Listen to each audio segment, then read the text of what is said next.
بسم اللہ الرحمن الرحیم نحمده ونصلی ونسلم علی رسولہ الکریم اما بعد۔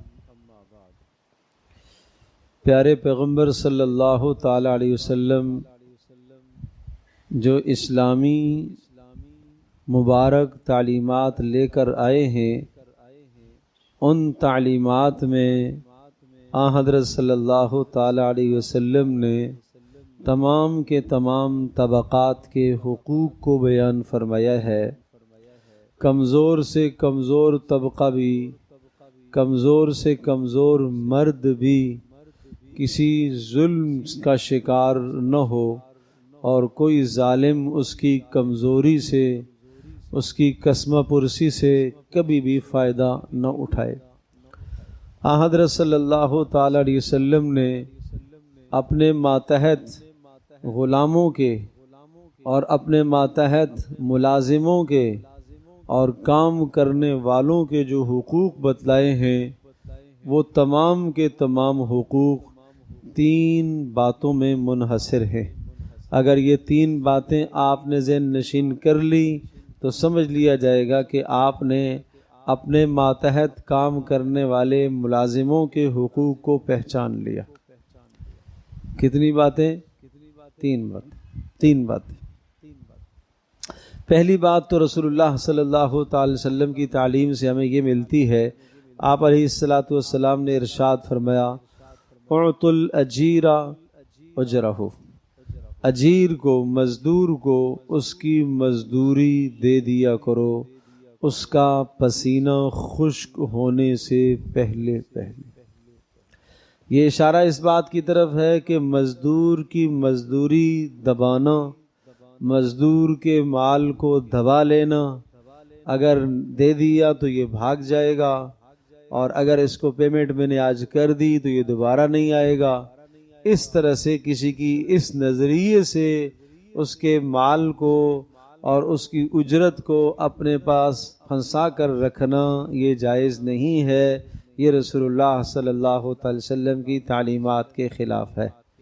ایک شخص آپ کے پاس دہاڑی میں کام کرتا ہے تو شام کو جب اس کو آپ نے دہاڑی دے دی تو وہ آزاد ہے، اگر آپ کا کام چھوڑ کر چلا جائے تو وہ جا سکتا ہے۔ ایک آدمی کو آپ نے ماہانہ اجرت پر رکھا ہے، ماہانہ اجرت آپ نے دے دی تو اسے آپ آزاد، اگر وہ جانا چاہے تو اسے آپ آزاد کر سکتے ہیں، جا سکتا ہے۔ تاہم اگر آپ کا اور اس کے درمیان میں کوئی معاہدہ اور ایگریمنٹ ہوا ہے اس قسم کا کہ بھائی 1 سال تک آپ میرے پاس کام کریں گے، تو اس کی پاسداری بہرحال اسے کرنی چاہیے، لیکن اگر وہ نہیں کر رہا، وہ جانا چاہ رہا ہے، تو اس کی مزدوری روکنا آپ کے لیے جائز نہیں ہے۔ کسی کی مزدوری روکنا، ایک حدیث میں واقعہ آتا ہے کہ ایک شخص کسی کے یہاں کام کرنے کے لیے گیا، مزدور تھا، اور اس نے مزدوری کی اور کام کیا، اور کام کرنے کے بعد جب اس کو مالک نے اجرت دی تو اس نے اجرت کو تھوڑا سمجھا اور وہ ناراض ہو کر چلا گیا۔ جب ناراض ہو کر چلا گیا تو کچھ عرصے کے بعد وہ واپس آیا، اور واپس آ کر کہا کہ میری مزدوری واپس دو، اللہ سے ڈرو، میرے پیسے دو۔ تو اس نے کیا کیا؟ اس نے کہا کہ بھائی یہ جو بکریاں اور یہ جو جانور چر رہے ہیں یہ سارے کے سارے تیرے ہیں، یہ لے جاؤ۔ اس نے کہا میرے ساتھ مذاق نہ کرو، مجھے میری مزدوری دو۔ تو اس نے جواب دیا کہ بھائی وہ جو آپ کی مزدوری تھی وہ میں نے اپنے پاس رکھی، اس کو میں نے تجارت میں لگا دیا۔ میں نے کہا مال تو آپ کا ہے، رکھے رکھے کہیں ضائع ہو جائے گا، تو میں نے تجارت میں لگا دیا، اور یہ جتنے بھی جانور ہیں یہ اسی آپ کی مزدوری کے ہیں، سارے کے سارے لے کے چلے جاؤ۔ وہ کتنا خوش ہو کے سارے لے کے چلا گیا۔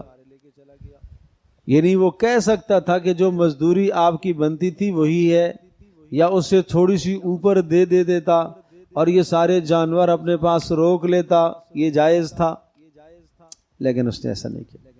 بلند درجہ یہ ہے، بڑا درجہ، بڑا مقام یہ ہے کہ انسان وسعت ظرفی کا کام کرے۔ یہ کس لیے کر رہا ہے؟ اللہ کی رضا کے لیے۔ تو ایک بات تو ہمیں یہ سمجھ میں آئی کہ اپنے ماتحت کام کرنے والے مزدور کی مزدوری کبھی بھی نہیں دبانی چاہیے، اس کی مزدوری کبھی بھی نہیں روکنی چاہیے۔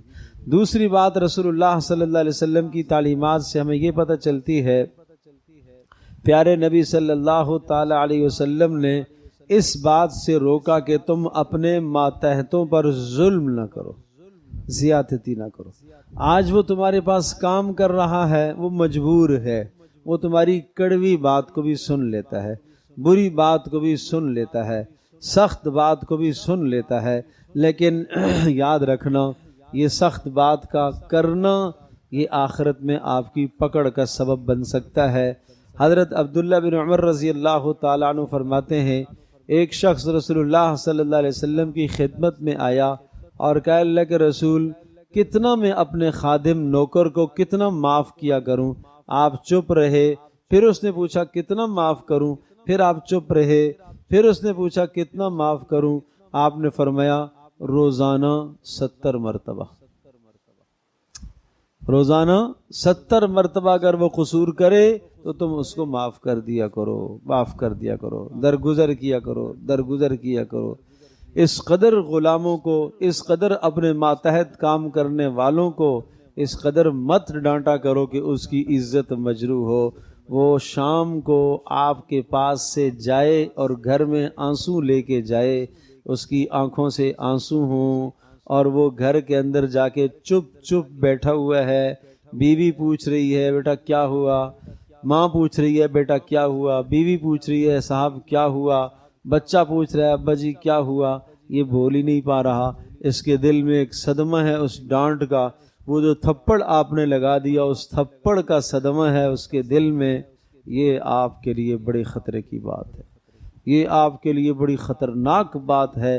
اگر وہ آنسو لے کے رات کو سو رہا ہے تو اس کے دل سے کوئی آہ نکلے گی، وہ تمہاری تباہی کر دے گی، تباہی کر دے گی۔ اس لیے بھائی ایسا نہیں کرو۔ اگر اس کا کام آپ کو پسند نہیں آتا، ایک بار آپ نے سمجھایا، 2 بار آپ نے سمجھایا، 3 بار آپ نے سمجھایا، چوتھی بار تصریح بے احسان کر دو۔ تصریح بے احسان کا معنی کیا ہے؟ عزت کے ساتھ رخصت کر دو۔ بھائی ٹھیک ہے، میں اور آپ ہم ایک ساتھ نہیں چل سکتے، میرا اور آپ کا معاہدہ یہاں تک تھا، مہینہ پورا ہو گیا ہے، اب آپ آگے انتظام کر لو۔ 2-4 پیسے اضافی دے دیے اور آدھی تنخواہ دے دی یا کچھ دے دیے، بھائی یہ جاؤ 2-4 دن جب تک تمہیں کوئی اور کام ملتا ہے یہ انتظام کر لو۔ میری اور آپ کی گزر بسر ایک ساتھ نہیں ہو سکتی۔ ظاہر ہے آپ ایک فیکٹری کے مالک ہیں، آپ ایک کام کے مالک ہیں، آپ اپنے کام کو بہتر سے بہتر دیکھنا چاہتے ہیں، تو وہ آدمی اگر آپ کے لیے مخلص نہیں بن رہا، بہتر نہیں بن رہا، تو اس کو فارغ کرنا آپ کے لیے کوئی گناہ کی بات نہیں ہے، جائز ہے۔ لیکن اس کو بے عزت نہ کرو، اس کو ذلیل نہ کرو، اس کو رسوا نہ کرو، رسوائی سے ظلم اس پر نہ کرو، زیادتی اس پر نہ کرو، سب کے سامنے اسے ذلیل نہ کرو، سب کے سامنے اسے ڈانٹ ڈپٹ نہ کرو۔ یہ دوسرا اصول ہے رسول اللہ صلی اللہ علیہ وسلم کی تعلیمات کا۔ تیسرا اصول پیارے نبی صلی اللہ علیہ وسلم کی تعلیمات کا بڑا پیارا اصول ہے۔ تیسرا اصول یہ ہے کہ اپنے غلاموں اور اپنے خادموں اور اپنے ماتحت ملازموں کے کام کرنے والوں کا اس طرح سے بھی خیال رکھا جائے کہ کبھی کبھی اپنے ساتھ ان کو کھانے میں بھی شریک کر لیا کرو، کبھی کبھی ان کو اپنے ساتھ کھانے میں بھی شریک کر دیا کرو۔ حضرت ابو ذر فرماتے ہیں رسول اللہ صلی اللہ علیہ وسلم نے ارشاد فرمایا کہ اخوانکم جعلہم اللہ تحت ایدیکم، یہ جو تمہارے ماتحت کام کرنے والے لوگ ہیں اللہ نے انہیں تمہارے ماتحت دیا ہے، اور جس شخص کے ماتحت کوئی کام کرنے والا ہو فَلْيُطْعِمْهُ مِمَّا يَأْكُلُ، جو کھانا یہ کھاتا ہے یہ کھانا اسے کھلائے، وَلْيَلْبِسْ مِمَّا يَلْبَسْ، اور جو لباس یہ پہنتا ہے اس طرح کا کبھی اسے فراہم کرے، اور وَلَا يُكَلِّفُهُ مِنَ الْعَمَلِ مَا يَغْلِبُهُ، اور ایسے کام کا مکلف اس کو نہ بنائے جو کام وہ نہ کر سکتا ہو، بھاری کام اس کو نہ دے، اور اگر بھاری کام آپ نے اسے دیا ہے تو پھر کیا کرو، اس کے ساتھ تعاون اور مدد کرو۔ یہ اسلام کی تعلیمات۔ پتہ نہ چلے کہ یہ آپ کا مزدور ہے اور آپ جناب اس کے صاحب ہیں، پتہ ہی نہ چلے. بھاری کام آپ نے آج اس کو دے دیا ہے، زیادہ بھاری کام ہے، آپ بھی ساتھ لگ جاؤ. وہ بھی انسان کا بچہ ہے، اس کے منہ سے جو پسینہ ٹپکتا ہے، جسم سے جو پسینہ ٹپکتا ہے، یہ حلال روزی کمانے کے لیے جو اس کا پسینہ ٹپکتا ہے نا، یہ اللہ کو بڑا پسند ہے.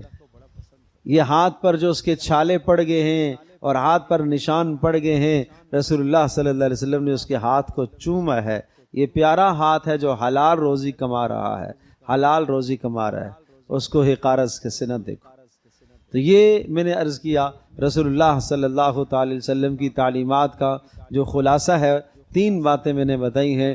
پہلی بات تو میں نے عرض کی آج کی نشست میں کہ ہمیں کیا کرنا چاہیے، اپنے ماتحت جتنے بھی کام کرنے والے غلام ہیں اور جتنے ماتحت کام کرنے والے ملازم ہیں اور جتنے بھی لوگ ہیں، ان کو بر وقت اجرت دینی چاہیے، اس میں ہمیں کمی نہیں کرنی چاہیے. دوسرا میں نے کیا عرض کیا ہے کہ جناب دوسرا کام کیا ہے کہ ان کے ساتھ ظلم اور زیادتی نہیں کرنی چاہیے، ان کا خیال رکھنا چاہیے. تیسرا، کھانے پینے میں بھی ان کو اپنے ساتھ شریک کیا جائے. حضرت ابو ذر کی جو روایت میں نے سنائی ہے، یہ بڑی عجیب روایت ہے، بخاری شریف کی روایت ہے. ابو ذر رضی اللہ تعالی عنہ کے پاس کہیں حضرت ابو ذر ایک مرتبہ تشریف لے گئے تو ان کے جسم پر جو کپڑے تھے وہی کپڑے اس ملازم کے جسم پر بھی وہی کپڑے تھے. تو لوگوں نے کہا ابو ذر آپ نے بھی وہی پہنا ہوا ہے سوٹ اور یہی سوٹ آپ نے ملازم کو بھی پہنایا ہے. تو کہا رسول اللہ صلی اللہ علیہ وسلم سے میں نے ایسے ہی سنا ہے کہ جن کو اللہ نے تمہارے ماتحت خدمت کے لیے مقرر کیا ہے ان کو ایسا ہی پہناؤ جیسے تم خود پہنتے ہو، اس لیے میں نے ان کو ایسا لباس پہنایا ہے. یہ تعلیم تھی. آخری بات، ملازم کیسا رکھنا چاہیے، اس میں کیا صفات ہونی چاہیے. قرآن کریم ہمیں یہ صفات بتاتا ہے. حضرت موسیٰ علیہ السلام کو حضرت شعیب علیہ السلام نے اجرت پر رکھا تھا اور صفات دیکھی تھی. کیا ہے؟ ان خیر من استأجرت القوی الامین. القوی الامین، 2 صفتیں، طاقتور اور نمبر 2 امانت دار. طاقتور، امانت دار. طاقتور اس لیے کہ کام اچھا کرے گا. امانت دار، آپ اس کی امانت کو پرکھیں، 1 دن 2 دن 4 دن 6 دن آپ پرکھیں. اگر امانت سمجھ میں آتی ہے تو پھر آپ اس کو اپنے پاس کام میں رکھیں. پہلے دن سے آپ فیصلہ نہ کر لیں، 3-4 دن آپ ٹرائی پر اس کو رکھیں. امانت داری اگر اس کے اندر ہے تو وہ آپ کے لیے مفید ہے، امانت داری نہیں ہے تو مت رکھیں. اور تیسری صفت ہے علیم. جس کام پر آپ نے اس کو رکھا ہے نا، اس کام کا کچھ تجربہ جانتا ہو، اس کام کا کچھ تجربہ جانتا ہو. نہیں جانتا تجربہ تو کچھ وقت تک اس کو کام سکھاؤ، پھر آپ کام پر لگاؤ. اس کو تجربہ جانتا ہو. تو طاقتور بھی ہو، امانت دار بھی ہو اور اس کام کا تجربہ بھی جانتا ہو. اور نمبر 4، چیزوں کی حفاظت بھی کرتا ہو، مال سمیٹ کے رکھتا ہو، سنبھال کر رکھتا ہو، حفاظت بھی کرتا ہے. تو بڑا اچھا کام کرنے والا اور بڑا تجربہ کار ہے، لیکن مال بکھرا پڑا، کوئی وہ پڑا ہے، کوئی وہ پڑا ہے، کوئی ادھر پڑا ہے، وہ اس کی نگہداشت نہیں کرتا، تو وہ ملازم آپ کے لیے مفید ثابت نہیں ہوتا. تو یہ 4 صفات ملازم کے اندر آپ دیکھنے کی کوشش کریں کہ نمبر 1 میں نے عرض کیا طاقتور ہو، نمبر 2 میں نے عرض کیا امانت دار ہو، نمبر 3 میں نے عرض کیا تجربہ کار ہو، اور نمبر 4 حفاظت کرنے والا بھی ہو. اللہ پاک ہم سب کے لیے سمجھنا عمل کرنا آسان فرمائے. الحمدللہ رب العالمین والصلاة والسلام علی سید الانبیاء والمرسلین وعلی آلہ وصحبہ اجمعین. اللهم إنا نسألك الهدى والتقى والعفاف والغنى. اللهم استر عوراتنا وآمن روعاتنا. اللهم حبب لنا الإيمان وزينه في قلوبنا. اللهم كره لنا الكفر والفسوق والعصيان. اللهم اجعلنا من الراشدين. وصلى الله تعالى على خير خلقه محمد وعلى آله أجمعين برحمتك يا أرحم الراحمين.